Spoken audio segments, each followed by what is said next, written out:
Hello everyone, welcome back to my channel SciShasTech. This is Amok Kaliwar. If you are new to my channel, please like, share, comment and subscribe my channel and press the bell icon for the latest updates. In the last video, we understood the concepts of central tendencies and the data distribution techniques using skewness and kurtosis. In today's video, we'll understand the basic definition of outlier, types of outlier and different techniques to identify outliers.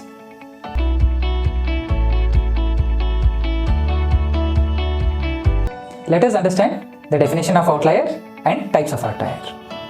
According to Grubbs, the person who coined the term outlier, outlier is the one which appears to deviate from the members of the sample in which it occurs. For example, if you have a basket with 10 apples and 1 orange, then orange would be considered as an outlier in the basket. There are 3 types of outliers: global outliers, contextual outlier and collective outliers. Global outliers, if the value is deviating from the rest of the data points, then it is global outlier. Global outlier is the most common type. If we consider age as an attribute of human beings, we know the minimum and the maximum values of the age, that is 0 to 100. Consider the data set. In this data set, there are 2 values, 200 and 250, which are deviating from the normal values, that is 0 to 100. So, hence these values are called as outliers. Contextual outlier. If the anomalous value is deviating from the other values in the data set with respect to some context, then it is called as contextual outlier. There are 2 types of contextual outliers. If the attributes are contextual or the attributes are behavioral. Contextual attributes mean if the outlier is deviating from the other values in the attribute with respect to some conditions, then it is called as contextual attributes. For example, time, location, these are contextual attributes. Let us consider an example. Here we are considering radiation on the y-axis and time on the x-axis. Radiation of a clear sky is a parabolic curve in a day, where it reaches the top at 12 pm and starts from 6 am to 6 pm. If the values in the parabola are deviating, for example, in the second instance, some of the values are deviating from the first instance. These type of values are called as outliers. This is how a contextual attribute outlier can be identified. In behavioral attributes, the characteristics of the attribute helps us to identify the outlier. Example, temperature. If you consider the temperature of a tropical, on an average it is 20. Here in the data set you observe -50 and -45, which are deviating from the tropical temperatures, and the other values are similar to the tropical temperature. Here -50 and -45 acts as an outlier. Collective type of outlier. If a collective group is deviating from the other values in the data set, then those type of values are called as collective based outliers. Let us consider an example. The students are standing in rows and columns for morning prayers, but there are certain number of students who are standing in group. This type of group who are deviating from the other students in the morning prayers are known as collective based outliers. These are some of the different types of outliers. Now let us understand the different approaches to identify these outliers.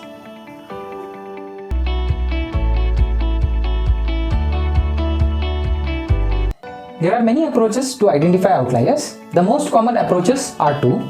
One is statistical method approach and another is unsupervised approach. In unsupervised approach, we are utilizing clustering technique to identify the outliers. In this case, the one with the black dot is an outlier as compared to the green and the blue dots. We will be learning clustering techniques in detail in future videos.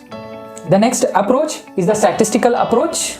In statistical approach, box and whiskers plot is the popular statistical approach to identify outliers.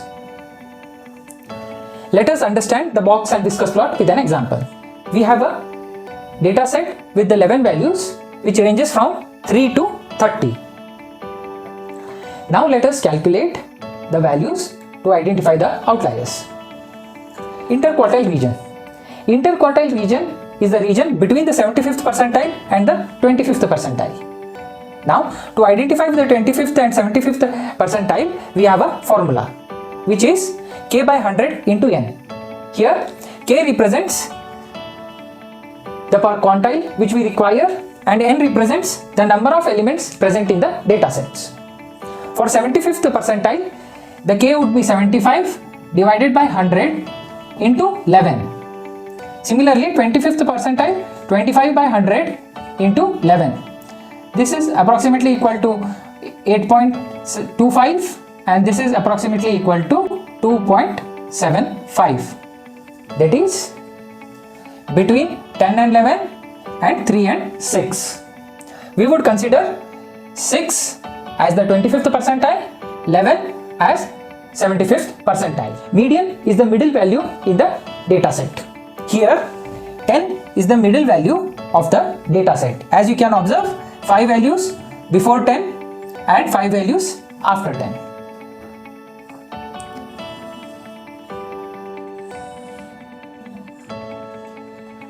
This is how whiskers box plot interquartile region is represented. So interquartile region is 11 minus 6, that is equal to 5. Now let us calculate upper inner fence, upper outer fence, lower inner fence and lower outer fence. Upper inner fence is represented by 75th percentile value plus 1.5 into interquartile region.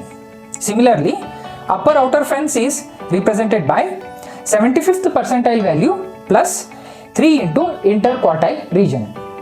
In lower inner fence and lower outer fence, the plus sign is replaced with minus sign. So 75th percentile value, that would be 11 plus 1.5 times 5. 25th percentile value is 6 minus 1.5 times 5. 11 plus 3.5 times 5. 6 minus 1.5 times 5. That is 18.5 minus 1.5, 26 and 9 are the values for the upper inner fence, lower inner fence, upper outer fence and lower outer fence.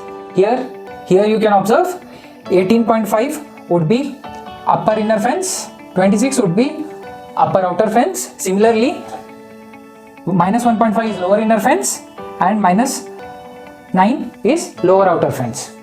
The values away from 26, that is the values higher than 26 are known as extreme values and the values between 18.5 and 26 are known as outliers. Similarly, the values between minus 1.5 to minus 9 are outliers and the values lower than minus 9 are called as extreme values. As you can observe from the data set, here minus 30 is extreme value. And there are no data values between 18.5 and 26, minus 1.5 to minus 9. Hence, we do not possess any outliers in the data set. This is how you utilize box and whiskers plot to identify outliers.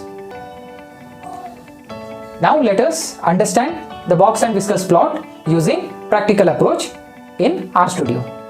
Let me share my screen and walk you through the process. Line number 14, we are loading the Unibank data into R. Line number 19, we are attaching the input data to workspace. Here, par function helps us to split the plot into 2, that is 1 row and 2 columns. Box plot is a function which helps us to plot box and whiskers plot. We are trying to identify outliers in the income using box plot, and the plot is represented with blue color. Abilene helps us to plot the mean of the income on the box plot, which is represented in red in color and dot dash italics.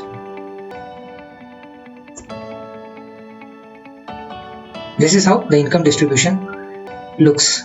We have several values as outliers. Similarly, box plot can be utilized for bivariate analysis of outliers. In the previous case, we utilized only income as a source for identification of outliers. In present situation, we are trying to identify the variation of the income with respect to education.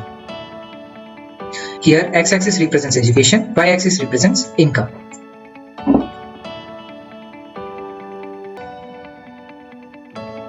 This is how a variation of income, which is a function of education, is represented. We can observe in the education level 2 and 3, we can find outliers, whereas in education level 1, we do not find any outliers. In line number 37, we are detaching the input data from the R workspace.